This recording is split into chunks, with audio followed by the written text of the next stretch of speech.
السلام علیکم and welcome to my channel Anam Aamir. لڑکی کی پسند۔ جو لڑکی گھر میں پہننے والے عام سے جوتے کے لیے 180 ڈگری میں پورا بازار کنگال سکتی ہے، وہ اگر تمہیں اپنی زندگی میں شامل کرنے کا فیصلہ 2 منٹ میں کر لیتی ہے تو اس کے فیصلے کو معمولی مت سمجھنا۔ بیوی کی ہیلپ۔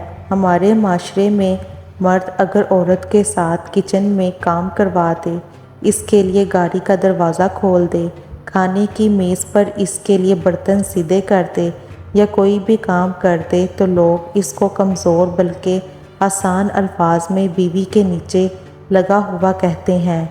ان لوگوں کو شاید یہ نہیں پتہ کہ نبی پاک صلی اللہ علیہ وآلہ وسلم اپنی بیویوں کی ہر طرح سے مدد کرتے تھے۔ عورت تمام مصیبتوں سے تنہا لڑ سکتی ہے اگر اس کا مرد اس کے پیچھے کھڑا ہو۔ اندھی محبت اندھی ہوتی ہے، چنانچہ عورت کے لیے خوبصورت ہونا ضروری نہیں، بس مرد کا نبینا ہونا کافی ہے۔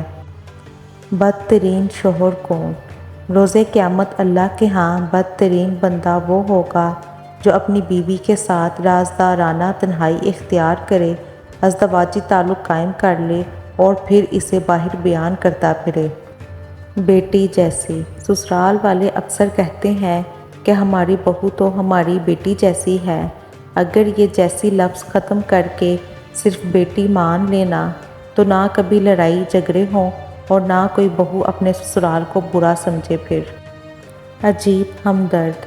بیوی بھی عجیب ہمدرد ہے، شوہر سے ناراض ہو جائے تو خود بھوکی رہ لیتی ہے لیکن شوہر کو بھوکا نہیں رہنے دیتی۔ مکمل جوڑی۔ کم بولنے والا لڑکا اور زیادہ بولنے والی لڑکی ایک مکمل جوڑی ہوتے ہیں۔ مرد دنیا کی ایک بہت پیاری چیز ہے جو جوانی سے بڑھاپے تک اپنی زندگی دوسروں کے لیے جیتا ہے، ماں باپ سے لے کر اولاد تک سب کی خواہشات کو پورا کرنے کے لیے اپنی خواہشات بھی مار دیتا ہے، ہزاروں پریشانیاں اپنے سر پر سوار رکھتا ہے اور اپنے گھر والوں کو خبر تک نہیں ہونے دیتا۔ احساس کیجئے اور مرد ذات کو سمجھنے کی کوشش بھی۔ سسرال کے مسائل۔ سسرال کے مسائل شوہر سے ڈسکس کرنا ایسا ہی ہے جیسے ملیریا کے بارے میں مچھر سے بات کرنا۔ مرد کی بدصورتی۔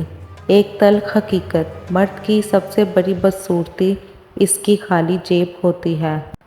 میکہ عورت کی آدھی زندگی ہوتی ہے، اس کے بچپن اور لڑکپن کی حسین یادیں میکے کے آنگن میں مہک رہی ہوتی ہیں۔ اللہ پاک سب کا میکہ سلامت رکھے، آمین۔ پسند کی شادی جرم۔ جب اسلام نے لڑکا اور لڑکی دونوں کو یہ اجازت دی ہے کہ وہ اپنی پسند کی شادی کریں تو پھر آخر کیوں یہ ذات پات، فرقہ واریت، الگ شہر، فیملی کے ایشوز دو معصوم دلوں کو ایک نہیں ہونے دیتے؟ برداشت۔ بیوی اپنے شوہر کا تھپڑ تک برداشت کر لیتی ہے مگر شوہر اس کی اونچی آواز تک برداشت نہیں کرتا۔ بیٹی ایک نعمت۔ بیٹی وہ نعمت ہے کہ جب حضرت فاطمہ علیہ السلام تشریف لاتی تھیں تو اللہ کے محبوب صلی اللہ علیہ وآلہ وسلم بھی آپ علیہ السلام کے استقبال میں اٹھ کھڑے ہوتے تھے کہ میری بیٹی آئی ہے۔ تکلیف میں ساتھ۔ بہو تو صرف نام سے بدنام ہے ورنہ تکلیف میں ساتھ صرف وہی دیتی ہے۔